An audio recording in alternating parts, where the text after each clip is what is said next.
So I want to welcome you all to our second Parked at Home discussion. This is the second year that we've been able to run this series at Blackstone River Valley National Historical Park. If you have any technical issues tonight, I'm joined by my colleague Mark Mello, who will be running all things technical in the background. And it is our absolute pleasure tonight to be joined by Lauren Delia, who is a former Blackstone River Valley Park Ranger and now Park Ranger at the Statue of Liberty. Hi, folks. I hope everyone is doing well. We are so excited that you're here with us tonight, and we're going to do a few things. We're going to start by introducing this series and talking a little bit about our park in the Blackstone River Valley. And then we're going to give a little bit of an overview of how immigration is central to our story in the Valley. And then you're in for a real treat because you're going to hear more about Ellis Island and the Statue of Liberty. So Lauren is going to give us an in-depth look into what those parks are like. And then we're going to go back to the Valley. So a little bit of, travel tonight and hear about three specific people who actually went through the Ellis Island experience and ended up working in the Valley all about 100 years ago. Again, if you have any technical questions, you can feel free to ask Mark. If you have really hard questions, you can ask someone else in the chat. Just kidding. So as we go further, please do note that this program is being recorded. And I'd love in the chat if you could share with us where you are viewing from tonight and if you have ever visited the Statue of Liberty or Ellis Island. For many people, if you've had the pleasure of visiting, taking a boat ride out, or seeing them from the sky, there is something so special about these two National Historic Landmarks. In the case of Ellis Island, it's the big, impressive opening that thousands and millions of people have walked over before you. And it's that view of Lady Liberty, that island of hope and that island of tears, as that well-known saying goes. We're going to talk tonight about why immigration is so central to our story. We can think of work as both a push factor and a pull factor as to why people would end up immigrating and coming to the Valley or coming anywhere in the United States. For a lot of people, a job in the Blackstone Valley could be something really attractive. There was a perception that a lot of the industrial work didn't require the same kinds of connections or backgrounds. And it's something that actually pushed people to travel to this area. I want to start before the creation of Ellis Island and talk about one particular person who is an immigrant, but had a really different experience than folks who would have come through Ellis Island. It was the winter of 1789, and a young man got off a boat in New York City. And the reason he got off a boat had nothing to do with ideals. He was not a terribly religious person. He wasn't a zealot like some of the people who'd come before. He wasn't facing persecution, but he did have a problem. He wanted to make more money and be more in control of his life than he was. This is a reason that many people have traveled over time. This man was 21 years old, and he didn't have enough money to actually pay the tax on his trunk, so he didn't really have a great wardrobe. This is not a wonderful start to your new life in the United States. We know all of this, and we know a lot of what happened to him afterward because this is Samuel Slater. Samuel Slater, my background today, is actually the mill, the landscape that he created with investors in Providence, Rhode Island. He came out, and within 100 years, part of the change that he brought to the United States was the evolution of mills. The Slater Mill, which still stands in Pawtucket, Rhode Island, is kind of the crown jewel of the Blackstone River Valley National Historical Park. It's also where my office is located and where Lauren has also had the pleasure of working. And I wanted to talk a bit about that experience because Sam Slater would not recognize the immigrant experience of Ellis Island at all. Coming in 1789, he didn't have to pass through what folks would have done at Ellis just over 100 years later. And Sam Slater actually has a role in why that world is so different. I want to jump from 1789, where he effectively gets off a boat, then comes to Providence, starts this whole chain reaction, this buildup of American industry through the construction of mills, and talk about 1886. In May and October of 1886, two important things happened for our story. I'm going to go ahead and share my screen so we can actually have a visual of that.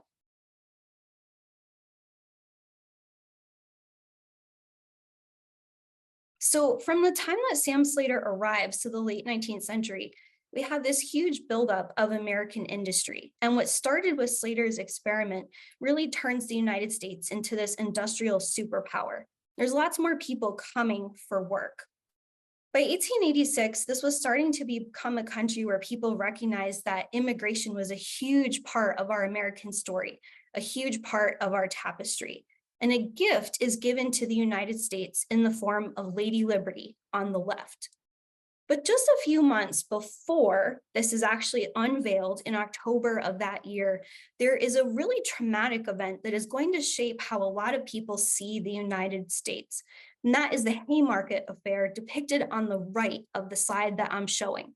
So we have Lady Liberty on the left, and on the right, we have this incident, which would be commemorated and memorialized for many years.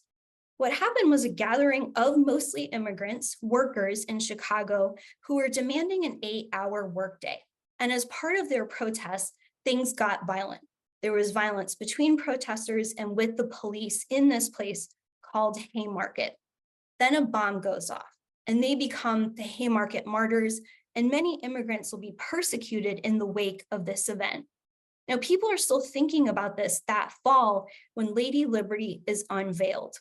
And I wanted to start us with these two things because a lot of different historical events can happen in a tight timeline. Think about the past 3 years for all of us. March of 2020 looked very different from September of 2020. When Lady Liberty was unveiled, a lot of people might have had questions about the future of their country. Was this going to be a place of hope, an island of hope, or a place of tears? It's probably both of those things. I wanted to get us started by thinking about that because of all the people who came to the Blackstone Valley for work, a lot of them, a lot of those immigrants had very different experiences that are hard to track. We don't know as much about them as we know about Sam Slater. We're going to go in depth about 3 of them, but I want you to keep this context in the back of your mind. By the time we have Ellis Island, and by the time we have the unveiling of Lady Liberty just a few years before, this country is a superpower with millions of people in a growing workforce. There are factory floors where people can't communicate. There are dozens of languages. This is the country that people are entering. This is the country that people feel really hopeful about. Now I'm going to stop sharing my screen so that we can hear wonderfully from Lauren, who is going to tell us all about what does that experience actually look like when someone comes to this country and wants to pass through Ellis Island? Which I would love. Let me first share my screen so I can pick up my slides as well.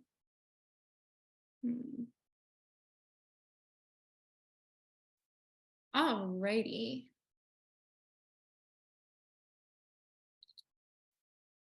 How's it looking? Can everyone see? Great. Alrighty. Just a gentle reminder. My name is Lauren Delia. I am a park ranger at the Ellis Island National Museum of Immigration, which is a part of the Statue of Liberty National Monument. I do want to say what an honor it is to be a part of this project. Both Allison and Mark are very good friends of mine. I have worked at the Blackstone River Valley National Historical Park before, so this is a really special experience, and I'm really grateful to share it with all of you. Before we move on, I kind of want to talk about where I am geographically. My national park, which is 2 islands, 1 park, is located within New York Harbor. I took that photo from my cell phone on our ferry ride home one night. Absolute stunning views of New York City from everywhere you go. And although we have 2 different sites here, one being the Statue of Liberty and the other one being Ellis Island, they have completely different stories, but a very similar and overarching narrative. The Statue of Liberty was a gift to us from the people of France. Quickly, over time, she became a global symbol of everything we idealize as a country: freedom, opportunity, liberty, and the pursuit of happiness. Ellis Island below was an immigration site. We processed immigrants there. And many of the things that the Statue of Liberty symbolizes was a pull factor for those immigrants coming in. They wanted liberty, they wanted freedom. But just like Sam Slater early on and all those other people coming for the Blackstone Valley, they wanted opportunity for financial success. And in America, they had that hope.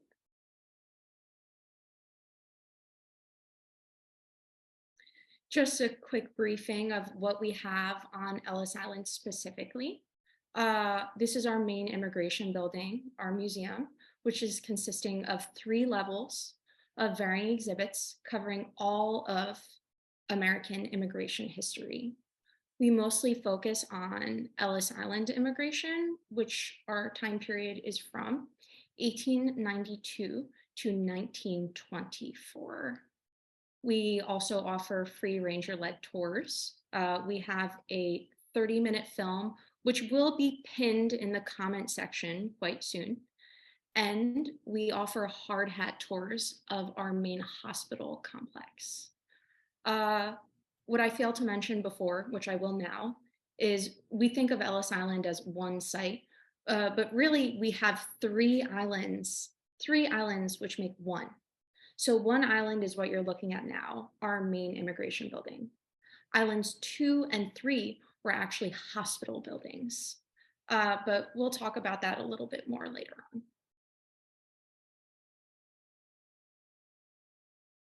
If anyone has ever been, which I saw a few of you have, I'm sure that this was probably the most memorable room of your experience. This is what we refer to as our Great Hall, or back in the day, our registry room. Now, what happened in this Great Hall? In this Great Hall, we were processing immigrants. Now, all processing immigrants means is finding out whether a person is legally allowed to enter our country. Just a reminder, this does not mean that these people become citizens at Ellis Island. That does not happen. Effectively, when you're processed through here, it's like having a green card. But anyway, are these people legally allowed to enter our country? And there are 3 outcomes. The first outcome would be that you were admitted. Of course, this is preferred. The second outcome would be that you are detained. All detained means is that we're going to ask you further questions to figure out whether you will be admitted or, unfortunately, excluded. If you were excluded from America, that just meant that you were sent right back home and to where you came from at the dime of the shipping company that brought you. But anyway, a nice transition into the past. Now, this is a view of that same exact registry room. Now, within this registry room, you see a bunch of long benches. And on all of those benches, you see immigrants waiting and being processed. Again, their entire goal is to make it from one end of the room to the other. To pass the entire thing is a legal inspection, which is composed of a medical aspect and a legal aspect in order to be hopefully admitted. In the center of the room, kind of behind that frameway, there is a staircase heading down. That staircase is divided into 3 sections. The staircase on the left is for those of you admitted into this country heading to New York City. The center staircase is for those that are detained. And the staircase on the right is for those heading out west. Now, during Ellis Island's time, there was a large pull for people to go out west. About 80% of people did go out west because of westward expansion and more opportunities for growth and development during this time. But before we get into Ellis Island processing too much, let's talk about what led us here. I wonder where those lines came from. Does anyone else see them? Anyway, I digress. Let's talk about our build-up to immigration and really what brought us here, what brought us to Ellis Island. And that is a lot of people wanting to come to our country for financial opportunity. In the late 19th and early 20th centuries, the United States saw the largest migration of people in the world history. Over 26 million people entered our country during this time, overwhelmingly from Northwestern, Eastern, and Southern Europe. Now, at the beginning of this, I just want to tell you that, especially in Samuel Slater's day, immigration was handled different before Ellis Island and when our buildup was happening. Immigration, especially, was handled on a state by state basis. What does that mean? That means that immigration theoretically could be handled differently wherever you go. As immigration grew, the federal government saw a need to get involved and not control the narrative, but kind of make it so it is a fair, equal experience for everyone entering and give everyone the best opportunity of a new beginning. Now, our peak immigration years were from 1880 to 1924. I have a few dates just to outline to get us to our new immigration building. In 1855, the state of New York was processing immigrants solely in the state of New York at Castle Clinton within Battery Park, New York City. If anyone has visited our site through New York City, you actually have visited Castle Clinton before. It is its own national park site. They have guided tours, but is our ticketing office as well, and where our ferries depart from. As immigration grew in this country and the federal government knew that they needed to get involved, there was a switchover from state to federal immigration operations. That really happened in 1890, where immigration, at least in New York, transitioned from Castle Clinton and Battery Park to our barge office temporarily until our new immigration building opened. We like to refer to Ellis Island as the first federally regulated immigration station in America. But I feel like that's not true because we were processing immigrants federally in our barge office before. Anyway, 1892, our first immigration building opens to the public, and that is the picture that you're seeing. An absolute stunning building. This is made of Georgia pine. However, this structure did not last very long because, as wood burns, this burned too, unfortunately.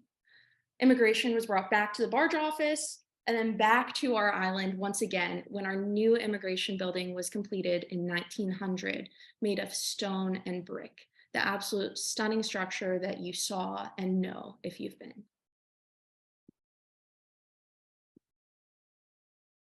Now, let's get into a little bit of that immigrant experience. I first want to draw your attention to the top right of your screen, this inspection card. I like to bring up this inspection card because it really shows you the different entities at play.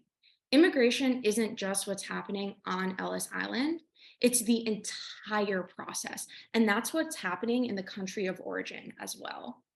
If you look on this inspection card to your left, you actually see the shipping company name along the side.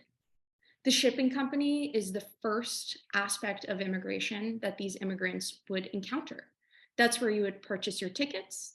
That's where you would fill out your information. And that's really where you would start your journey. You can see on this inspection card that this person took the SS Estonia and their port of departure was in Danzig. Great. Let's say everything goes well. You get on that steamship. You have a voyage of about 10 days, transatlantic voyage to the United States, and you wind up in New York Harbor.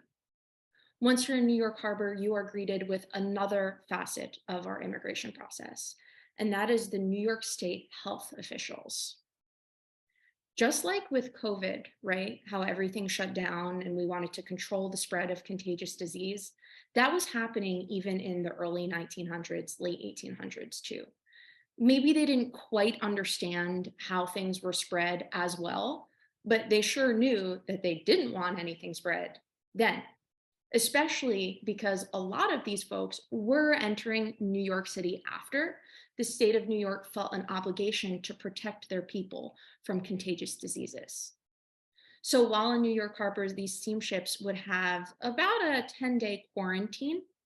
Um, then, after the 10-day quarantine, a state health officer would come onto the boat, see if everyone was okay, and if the entire boat wasn't infected with something contagious, we were good to go. It's okay if a few people on the boat had something contagious. That's fine. Those few people could be taken off later and be assessed. But as long as literally every person on the boat didn't have something like the measles, we were fine and we were sending you through. Once you got on land, we have a couple more aspects that come to play. The US Customs Service. The US Customs Service is involved because we have luggage, we have things, not just people. Other than the Customs Service, of course, we have the US Immigration Service, which you see listed on our inspection card by the Immigration Bureau. And we also have the United States Public Health Service. Now, all these entities operate together in order for a smooth transition of these immigrants from their point of departure to their point of arrival. If you were of upper class or if you were in first class on that steamship, you, for the most part, wouldn't have seen Ellis Island. If you came through Ellis Island, you were most likely in steerage class and you were most likely poor. If you were upper first class or second class on that steamship, what most likely happened is you got off in New York, right? You landed in New York. An immigration official came onto the boat, processed you there, and within a couple of hours, you were set free. Unless, even if you were first or second class, there was something wrong with your paperwork, you might have something contagious, then we will still take you to Ellis Island anyway. But all of those people in steerage, they would leave the larger steamship, they would go onto ferries and barges, and they would be sent straight to Ellis Island, where they would be processed, as we mentioned before. Now, on the bottom left, there's a picture of all of those immigrants entering our new immigration building. You can see because in the back, we have brick and stone. Where those people are entering with their luggage is what we refer to as our baggage room. I'm sure you can imagine what the baggage room is used for. It is used for housing baggage. I actually like to think of Ellis Island as kind of like an airport because it shares a lot of the same qualities. Like, for example, we have a baggage claim, right? You leave your stuff, you pick up your stuff. We have a cafeteria if you're hungry. We have a ticket office. We have a coin exchange. Everything here to set up a great experience for your journey to your next destination. Now, on the bottom right, we have another view of our main immigration building in the Great Hall Registry Room. Now, this time the registry room looks a little different because we have all of those people sitting in benches, but they're oriented differently. And we have all of these bars separating the people into smaller components. I like to use this picture because it is a gentle reminder that even back in the day, when immigration was not as restricted or regulated, they were still under so much scrutiny for how the process was done. Immigration is controversial now, yes, and it was controversial back then too. To be honest, looking at these pens, it's not the most welcoming. It kind of detracts from the beauty of the space. And after getting some guff, the United States Immigration Service decided to get rid of those pens, put lines on the floor, and call it a day. It worked, but immigration, the process of immigration evolved over time. What happened in this room was the bulk of our examination, whether you will be admitted, detained, or not. Doctors would do what was called a 6-second evaluation of your mind, your body, everything. And as you made it through that maze of benches, eventually your goal was to make it to the opposite end of the room, the far end, to do your legal examination. Now, that legal examination was done with the help of a ship manifest. That we'll talk about later. But I want to draw your attention to this manifest from the customs on your left. I wanted to include this manifest because it actually has our first immigrant that came through Ellis Island on it. The name of our first immigrant was Annie Moore. She came from Ireland when she was 13 with her brothers and family. We like Annie Moore a lot, and we also name a lot of things after her at our park. Uh, Now, if you draw your attention to the top right, um, that is a picture of what we call the Board of Special Inquiry. Now, let's say your examinations did not go well. Let's say you were detained. Let's say we have further questioning for you. You would go in front of a panel of judges in basically an administrative hearing, and they will hear your plea. All these judges want to know is that you will not be a public charge on the federal government. It's okay that you don't have a job. We'd actually prefer that you don't. It's okay that, maybe you don't walk great. But as long as your bad leg doesn't interfere with you making a living and supporting yourself and your family in a new country, that's all we need to hear. At the bottom of our screen, we have an image of the US Health Service officials. Those are all doctors doing a medical examination. Part of the medical examination was actually a test for something called trachoma. Trachoma is an incredibly contagious disease. And what it is these bumps develop underneath your eyelid and they're hard. So every time you blink, they're scraping your cornea.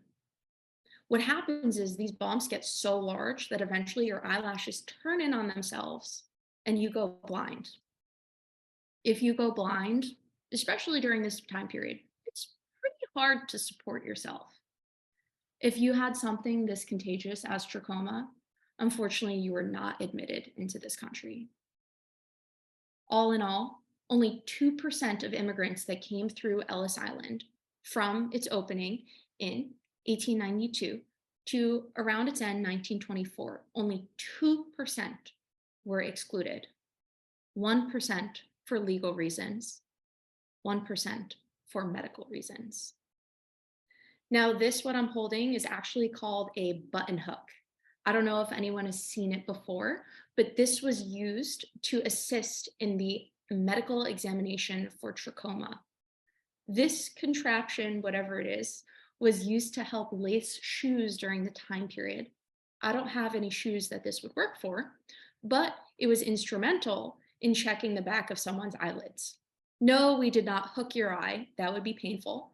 But they turned it on its side, kind of to push your eyelid back to look under. And don't worry, coming out of COVID, I know we're scared for contagious things. It was sanitized in between use.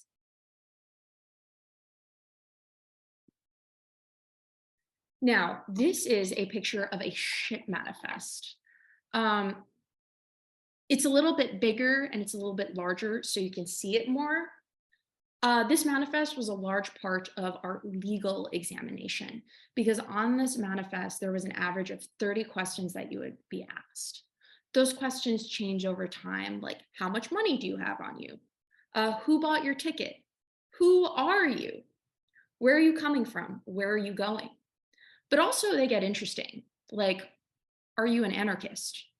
Are you a polygamist? All of these questions were asked for a reason, and the reason was to see if A, you were able to support yourself, B, if you were hiding something and inconsistent with your answers later on, and C, if you'd be a problem for our government. Anarchists at that time, we didn't want to deal. Anyway, they would be brought to the Board of Special Inquiry and further assessed. I especially like to look at these ship manifests because if you look to the left and you go all the way down these names, you actually notice that the handwriting is exactly the same. That's because this wasn't filled out by people. This was filled out by an official that worked for the shipping company. I partly blame the movie Hitch, but there's this ongoing rumor that names were changed at Ellis Island, and especially that there's this book that all of your ancestors signed. And you can find the book and you can read in this book your ancestors' names. And it's very meaningful. And that would be great if it was true. But unfortunately, it was not. It was a little bit different. This shipping manifest was, you betcha, made by the shipping company in the port of departure. That was back in Europe. So all of these immigrants are regurgitating, telling those on the opposite end all of this information, and someone is transcribing it. So an interesting plot twist, my grandmother was an immigrant to this country through Ellis Island. She came from Italy in 1921. She has a very interesting story, one of which I will share with you now. She was 4 when she immigrated here, so she was very little. But about a month or 2 before she made the voyage, she was playing with the little kids in our village, and she fell and she had a head injury and an open wound. In order to clean the open wound and dress the open wound, she had to shave her head so she can put a bandage on. By the time she was immigrating to Ellis Island, she told me and my family that the person at Ellis Island misgendered her. So they didn't write that she was Gerlanda Miniglia. They wrote Gerlando instead. The A and the O, quite the difference. And as I grew up later on, I went to go find those immigrant records of my grandmother, and I said, oh, wow, this story, it's true. She wasn't lying. When I got my job at Ellis Island, I was so excited to share that story with my coworkers because I felt like it was relevant. But the more I learned about Ellis Island and the process of what happened here, I learned that there must have been something wrong, because none of those personal types of records, like names, addresses, whatever, none of that was kept or made at Ellis Island, really. This shipping manifest, what I found, all of this paperwork was handled before you entered America. So sometimes the shipping companies got the names wrong. Sometimes people changed their names. And that could have happened before or even after their time in Ellis Island. Another plot twist is that my grandmother later on changed her name from Jolanda to Jenny. So doing some research is pretty hard, but we're getting there. Now, our year of peak immigration in Ellis Island was actually 1907. We had about 1.2 million immigrants come through our country. Around 1 million of those were processed through Ellis Island itself. This is kind of a gentle reminder that although Ellis Island was a very, very large immigration site where we federally processed people, it was not the only place. But yes, the vast majority of people did come through here. However, immigration started to slowly come to an end by the 1920s, especially 1924, and that's due to 2 reasons. The first was that we made the Immigration Acts of 1921 and 1924.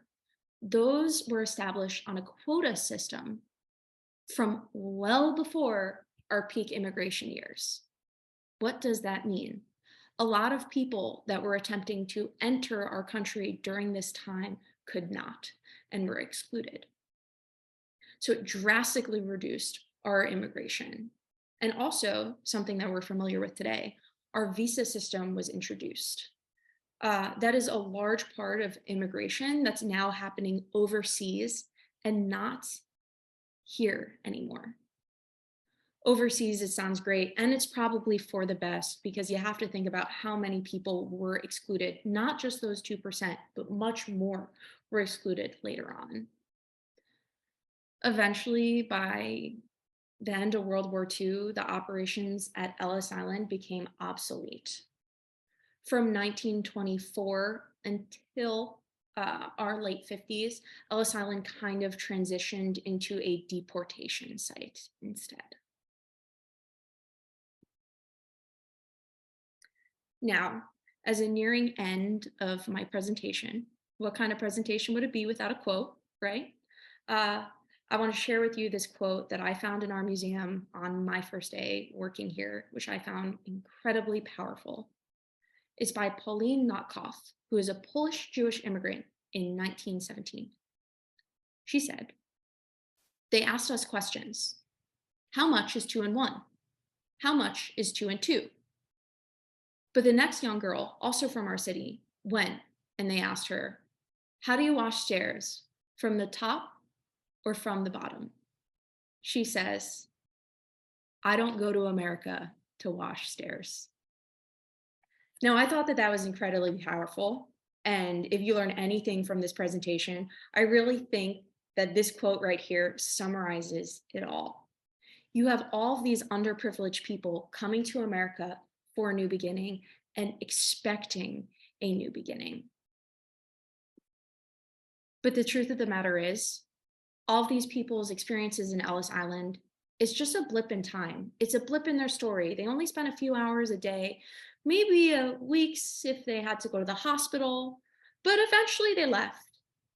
And a continuation of this story is their experiences adjusting to life in America, to a new country, and eventually, for some, becoming American citizens themselves. So, although Ellis Island is such a small part of the story, it is really the beginning of a much larger, more beautiful narrative that is what makes us all American. Because we are a country of immigrants, no matter what way you put it, no matter when you immigrated. We are a people of immigrants.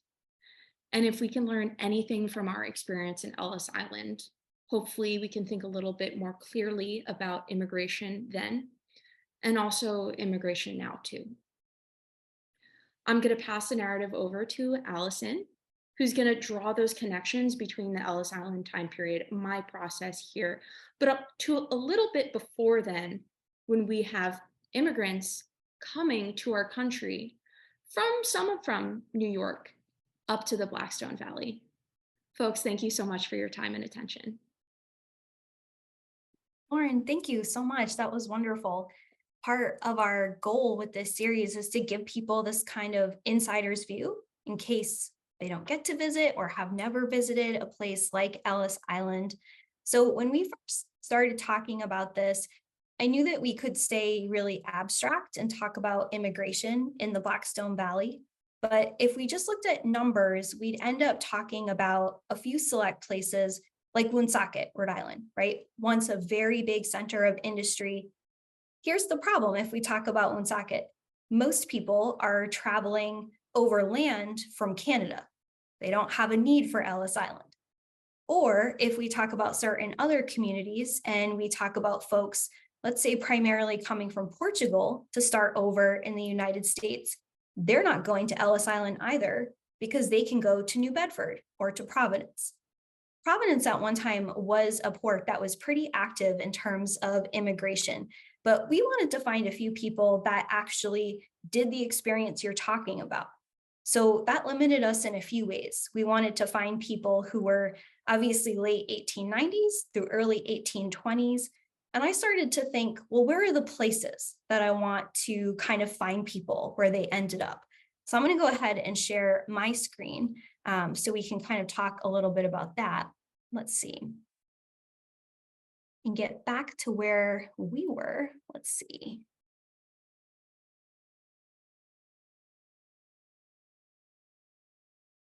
We're not seeing a presentation, are we? No. Okay. Are we now? Perfect. Let me just move that screen share boondoggle thing over here. Let's see. Okay. So we wanted to talk about people who are actually making that journey. And as part of that, I wanted to again kind of just go back to this visual of from Ellis, right? This experience that you gave us this great in-depth view about. And what I saw when I looked at that photo was a factory floor, right? It reminds me so much of these big factory floors that we know some of these people are coming to the United States to actually work in. So the photograph on the right, opposite that of Ellis Island, shows people working in one of the big industry areas in Whitinsville as part of the White and Machine Works. So I knew that there's a few places where I might be likely to find people actually immigrating. Now, that might sound kind of easy, right? Well, we just have to look at ship manifests. We just have to see people who are going to certain communities in the Blackstone Valley. Especially in the early years, it was challenging because a lot of these people weren't coming through Ellis. They had other options. But I want to tell you a little bit about Sarah Tracy, who does come through Ellis Island and ends up in Providence. Does that sound good? And if you have questions, Lauren, you can feel free to interrupt because I want to hear from you, right, as I'm talking about that experience. So we're going to start with Sarah in 1898. Then I'm going to talk about a man named Yaprem, and then talk about someone named Costanza, who ends up in Milford, Massachusetts. So to start with Sarah, she leaves in the late spring of 1898, and she travels on this ship that we're seeing right here. And when she travels in 1898, the ship was only about a year old. Probably wouldn't have mattered very much to Sarah because she is in steerage. She is not traveling top of the line, which isn't super surprising. I found Sarah on a website dedicated to Irish immigrants who come from different parts of Ireland. In her case, it was Cork out to New England. Sarah Tracy posed a few challenges, and I'll explain what I mean by that. The person who chose to write her age was a little bit sloppy when he wrote the number before the 8. So I know that she's double digits. I know that she's an adult through other ways, but I couldn't tell if she was 18 or 28 when she arrived in Providence later in 1898. You might be thinking, how much of a difference does that make? Actually, a big difference. When we're trying to track people's lives and all we have are these few manifest records, we can get stuck pretty easily. I do know that she ends up in about this part of Providence, and I know that because she had to list who she was going to live with. And I know that she listed a sister named Ellen who was living on Hospital Street. Now, depending on what website you go to and different transcriptions, you can get wrong information. So as Lauren mentioned and Mark dropped in the chat, you want to go right to the source. You want to go right to the manifest because things, kind of like a game of genealogical telephone, they get confused or they get lost. I believe she only had about $5 on her. That number has faded over the years. She was not a polygamist. She was not someone who was marked as any kind of risk to the federal government. What I did find is that after she comes, she doesn't actually live with her sisters. I found that she had 2 sisters living in Providence, but she ends up being a domestic servant. And I wanted to talk about her because women are harder to track in these situations. Actually, pretty easy to track men. I was able to track 2 other men who go and work in these industrial cities, but women can be kind of challenging. It's highly possible and honestly probable that she got married or she moved elsewhere in Providence, but where I find her is near her sisters, but working as a servant on Benefit Street, so in one of the wealthier homes in the area. She doesn't enter mill service, but she lives in this big, large home in the city. I want to just kind of start with her story. From there, I got curious about other kinds of folks, and part of why I wanted to journey up north to Whitinsville, Massachusetts, which is one of our other park nodes, is I knew for a fact that there were 2 major moments where Armenian people came and settled in Whitinsville. And we always have these questions when we say something that abstract. Well, why are certain groups of people going certain places? And part of what I love about doing genealogy is it's almost never random. We can almost always find a reason. And these documents help us a lot in doing that. If you want to look just 5 lines down on this document, we have Yeprem, who I'll be talking about a little bit in this next part. He identifies as Armenian, and depending on the document, it might say that he's from Turkey, or it might say something slightly different. Part of that is he is born right around the start of very intense conflict leading up to the Armenian genocide. He survives that. He is able to leave along with a sister, and they end up in France. They also end up in this area in a problematic time. They are there during World War I. He is actually getting out of the country in 1919. I believe he's leaving his sister back in Marseille in France. And I'm just going to show you on the next slide, oops, sorry, the ship that he travels on. He is going to actually make several journeys between France back and forth in Whitensville. Why? Well, he has family members. He have other people who have survived the Armenian genocide who are coming to Whitensville in Northridge, Massachusetts for work. They are coming there because there's a very specific kind of opportunity. I learned something about him that stuck with me that I'm going to think about for a long time. They describe him in documents as having black hair and black eyes, not brown, not hazel, not dark, black.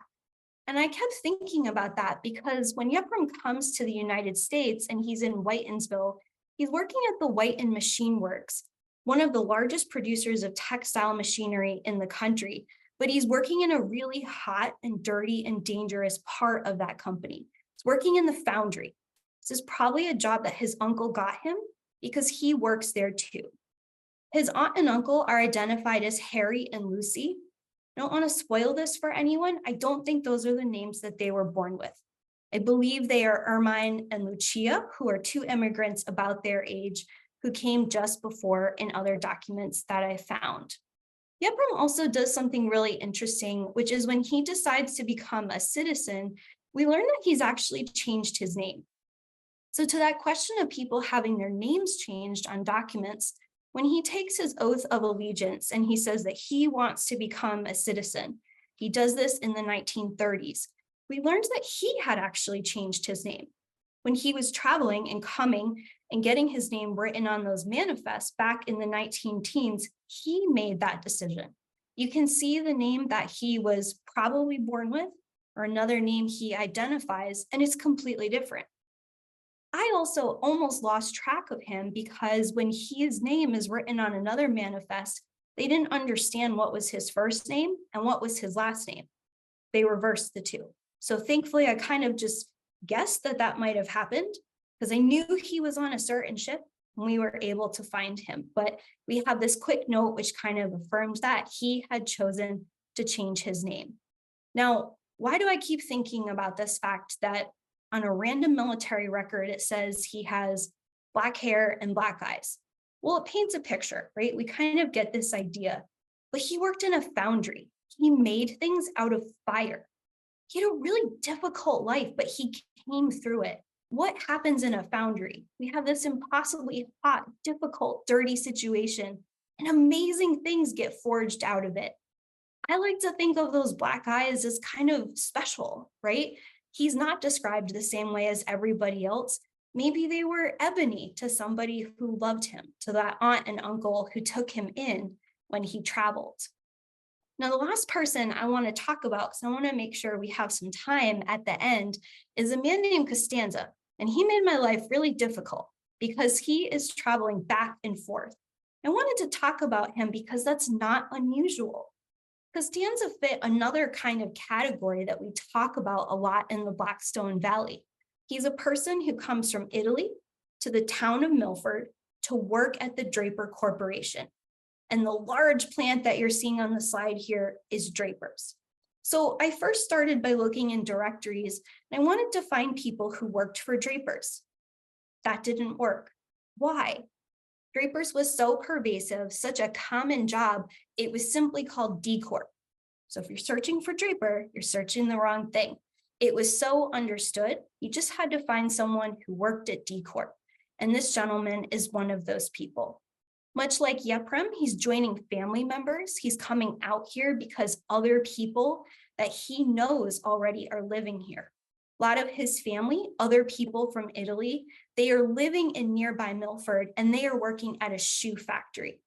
For whatever reason, he's lucky. He gets a job at Draper Corporation.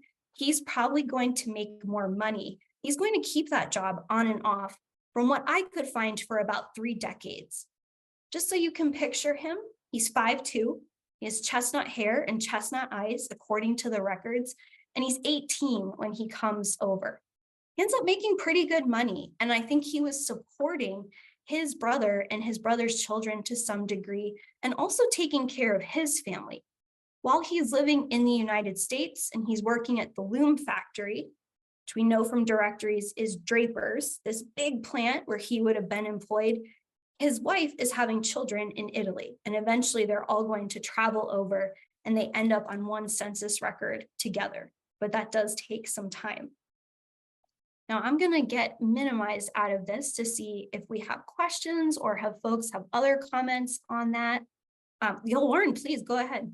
Yeah, I just wanted to say a comment about Yeah. this type of immigration, something that you brought up, which is completely true. Even later on in history during Ellis Island's time, just because you came to America, that doesn't mean that you intended to stay. For some, it did, but there was a lot of going back and forth. So, yeah, sometimes it is a little difficult to find people on a manifest. Yeah, and what do you find interesting about manifests? We showed a few of them and there are a lot of lines and you can really focus in on them, but it can be sort of overwhelming. What are you looking for when you're explaining them to people or preparing for a tour? So, what I'm looking for at any of those manifests is the types of questions that were asked during the time period. Because Yeah. again, they were on average to be around 30, but it started, I think, with around 12 and grew. And a lot of the questions that were chosen to be included on a manifest during any specific time had a lot to say about the time period and the attitude of the government during that time as well. So that's something that I kind of like to bring up in a tour or shed light to. Another thing that I like to talk about with our manifests is it's kind of used as a truth detector test for those immigrants. A lot of those immigrants they're filling out their ship manifest when they're still overseas in the country of origin. When they're asked those same questions again a week or so later, if they questions don't line up, kind of hard to tell if you're telling the truth.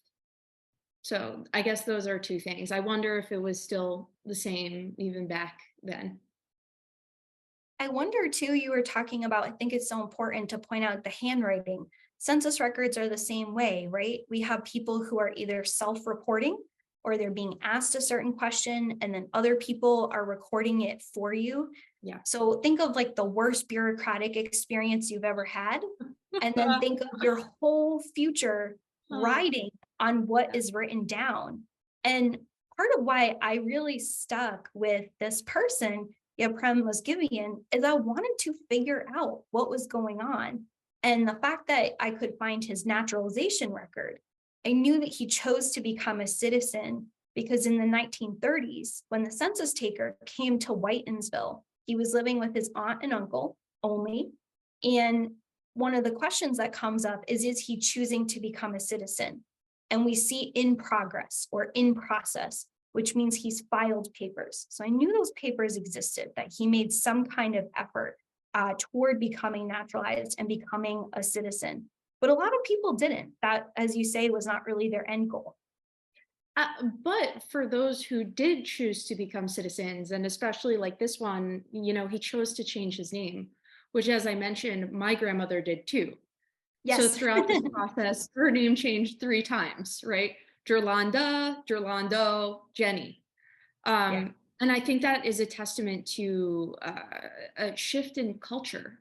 My grandmother, her cognitive choice was to assimilate into a new country, especially being Italian American. That's a whole can of worms to talk about later on in time, maybe at a different time. Uh, uh, these are all choices, decisions that have to do with culture. And there are many different aspects of culture that we have food, religion, names. And in the United States, and especially in the Blackstone Valley, even before then, you were experiencing this mesh of culture, this mesh of people all coming together. So I find it quite interesting. Yeah, and part of why I put up here what's coming next in this series is if this question of sort of, okay, once people have migrated or once they have immigrated, what does life look like for them? I didn't really talk too much about the community of Woonsocket or particularly the migrations of French Canadian people because that's coming. So 2 weeks from tonight, or sorry, 3 weeks from tonight, our discussion on March 30th, we will be talking to a park ranger about the interesting similarities between French Canadian communities in industrial New England and St. Genevieve out in Missouri. So kind of an unexpected connection.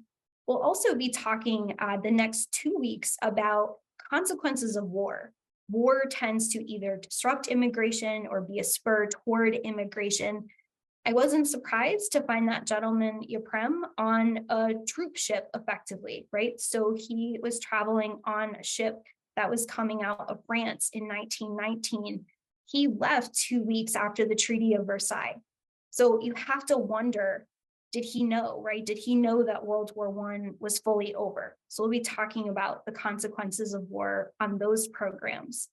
I know we didn't talk as much this time about the Statue of Liberty, right? A really important icon in your story, something I also chose to be once for Halloween. Very misguided, Amazing. not an excellent decision on my part. I don't think I really carried it off. But I wanted to briefly mention that by way of conclusion. And I'll say we will be around for another 15 minutes or so after 8 o'clock. But I wanted to mention her because I loved what you said about this very recognizable icon. And I got thinking about her and kind of this light, right, that she brings to that harbor. And the contrast of that with the light of the explosion of a bomb at Haymarket, right? These two kinds of things and the way that they conflict, even though they're only about 5 months apart. Many of you probably know that there is a poem that accompanies the Statue of Liberty. It is very well known. And for a lot of people, it's a kind of call to action or a kind of call for appreciation of what this country could be. The poem is by Emma Lazarus, and it's called The New Colossus. This idea of kind of America possibly as this new kind of place. The voice of the statue is put through Emma Lazarus in the poem. Keep ancient lands your storied pomp, cries she with silent lips. Give me your tired, your poor, your huddled masses, yearning to breathe free.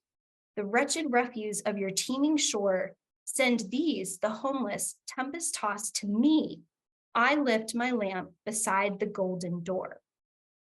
And I love the way that that sits as a kind of contrast to what you talked about, which is really a bureaucratic, intense process that people are going through. You have this beautiful vision of liberty, of access, of hope, and this endless pile of paperwork. Thinking about this country, possibly this greeting that you have of this person who is called the mother of exiles. For some people, these islands, they are the place of hope. For some, they are the place of fear. But we do these programs because we think that we can learn something from focusing on a specific place. We think that by touching, well, we shouldn't touch, but by being around the original wooden boards of Slater Mill, Please that we don't touch. learned something. I was thinking of you talking about the original building burning down. Slater Mill has also burned, but thinking of the power of being in the place, all the emotions that people experience at Ellis Island, the full range of the human experience, we can tap into that by visiting there or learning these people's stories.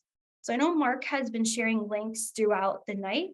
We would love to hear from you. And Lauren, I know if folks have specific questions that we didn't get to, we can hang around past the recording for a few minutes. And what would be the best way to reach out to you via email? That's a great question. If any of you folks have to go right now, that is quite okay. Just letting you know, feel free to shoot me an email on my government email at any time. I will get back to you as soon as I can. My email is Lauren, LAUREN _ Delia, DELIA at nps.gov. Feel free to ask me those hard questions too, because I'll put our archivists and our historians to good work. Thank you all so much for coming. We hope to see you next week. We will be talking with a ranger who is out at the Eisenhower National Historic Site. So if you are curious, what kind of person would retire next to Gettysburg National Military Park? Turns out it's President Ike Eisenhower. So if you would like to learn more about that, that will be our presentation next week. I believe we're going to stop the recording so that we can have an informal chat. We would love to hear your questions if you have them. So thank you so much.